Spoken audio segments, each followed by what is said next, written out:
زي ما شفنا امبارح مع المستشار مرتضى منصور ان صفقة ناصر منسي خلصت. جه النهارده الزمالك يأيد الصفقة في اتحاد الكورة. في تعنت واضح من جمال علام في تأييد صفقات نادي الزمالك عشان المديونية اللي على نادي الزمالك. على فكرة أسوان عليه مديونية وجدول وأيد. الأهلي نفسه عليه مديونية وجدول وأيد. المصري عليه مديونية وجدول وأيد. اشمعنى الزمالك؟ ولا عشان خاطر مرتضى منصور يعني هو انا اضر نادي الزمالك عشان شخص؟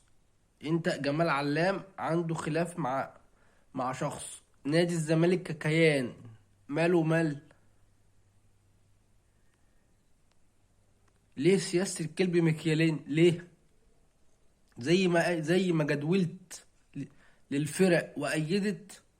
طب ما تجدول ليه وأيد؟